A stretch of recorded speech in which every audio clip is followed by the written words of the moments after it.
sticking with the theme of strip clubs, number 8, the Atlanta Hawks match up with the number 1 team in the conference, the Indiana Pacers. Of course, the season series tied at 2 apiece.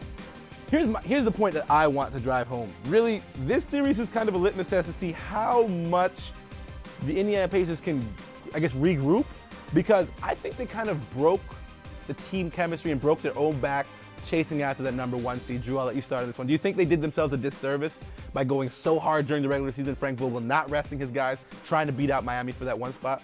Well, I'm not sure if that's 100% it, but something has happened in that locker room.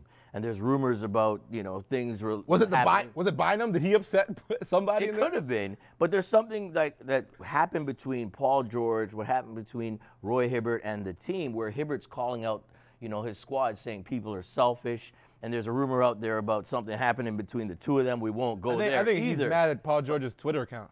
That's true, but I don't know what's up with them. I don't think they're playing their best basketball, and I think a team like Atlanta has a real shot to, get the steal here in the series. Dan?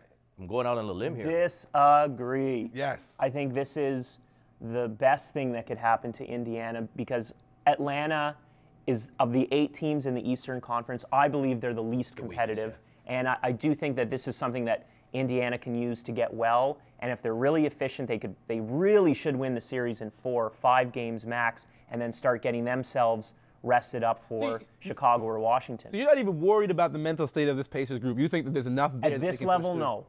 When they get to the next round, when they get, if they have to play Chicago in the second round, I don't think the way they are right now, they could beat Miami in the East Finals. I don't think they would stand a chance. Yeah. And I never have really this whole season. I don't think they're that good. I think they would have a problem from the Bulls or the Nets even before Miami. But right now, Atlanta is a team that barely made the playoffs. I think Indiana could have their way with them, no problem. They should have their way, but I'll tell you something. The way Indiana's played down the stretch, I'm really worried about them, to be honest with you. AJ, is it a sweep or not? I think it's Indiana. I think everyone's been saying it's going to be them. I know they haven't been playing as well, but I think it's still them. Okay, all right. So let's move on to another series. We still got to break down what's going on in the Eastern Conference, because these matchups are getting interesting for us. Bobcats Heat. Now, interesting, maybe not how you describe this matchup, but a little bit has to be proven here for the front court players for the Miami Heat. So let's get into it. I mean, Al Jefferson, he's a boss. He's one of the best. He's having a career year, not in like, he's not getting his highest average, but total effect for this group, he's playing out of his mind. They have not beaten the Heat this year. So I want to know.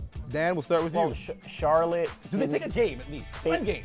No. No. They didn't get a good matchup here. And I think if they had finished 8th and got Indiana, not a bad matchup for Charlotte. If they had finished 6th and got the Raptors, not a bad matchup for Charlotte. But against Miami, with Miami's legacy and pedigree and experience, and they're still the champs, and they're a bit rested right now. I don't think the Bobcats have a shot even at winning 1 game against the Heat. I don't even want to go too deep into this one, so I'm gonna get you guys your predictions. I think they'll get 1. I think they can pick up 1 just because Jefferson's so strong, but it'll be a 4-1 series win for the Heat. I wouldn't be surprised if it was a Heat sweep. Okay. Yeah. My prediction for this series is Kemba Walker's going to get 40 in a game.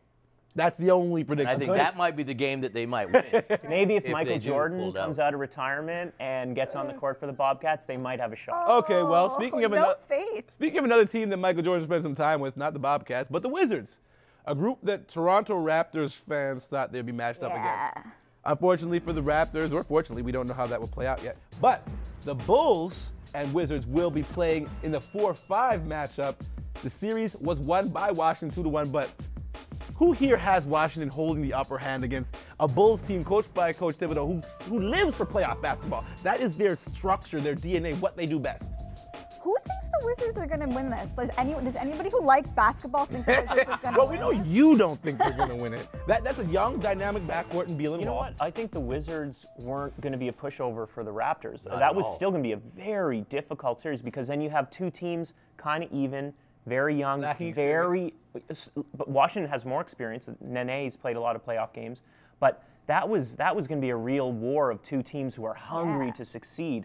Now here's Washington against Chicago. I just think the coaching of Thibodeau and their experience and their grittiness and their ability to play defense in the playoffs, and Joakim Noah is just going to dominate that series. That's a big matchup. The only thing I worry about for Chicago is their offense. I mean, they can get it done defensively, but when it comes down to crunch time, they need those scores.